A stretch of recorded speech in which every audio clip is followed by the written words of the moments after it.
Και πριν το τέλος του χρόνου θα έχει προκηρυχθεί και ο διαγωνισμός για τις νέες ταυτότητες.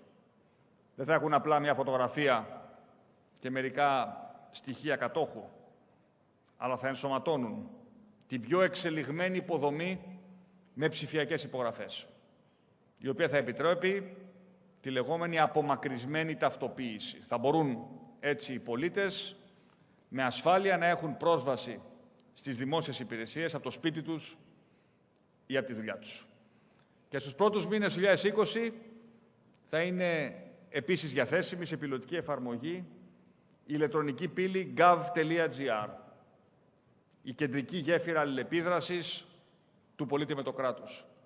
Και σε πρώτο επίπεδο θα συγκεντρωθούν εκεί υπηρεσίες που είναι διαθέσιμες σε πολλές διάσπαρτες πλατφόρμες. Σταδιακά όμως, η πύλη αυτή θα αποτελέσει το κύριο σημείο επαφής του πολίτη με το κράτος, τόσο για πληροφορίες, όσο και για υπηρεσίες που μέχρι σήμερα απαιτούν φυσική παρουσία.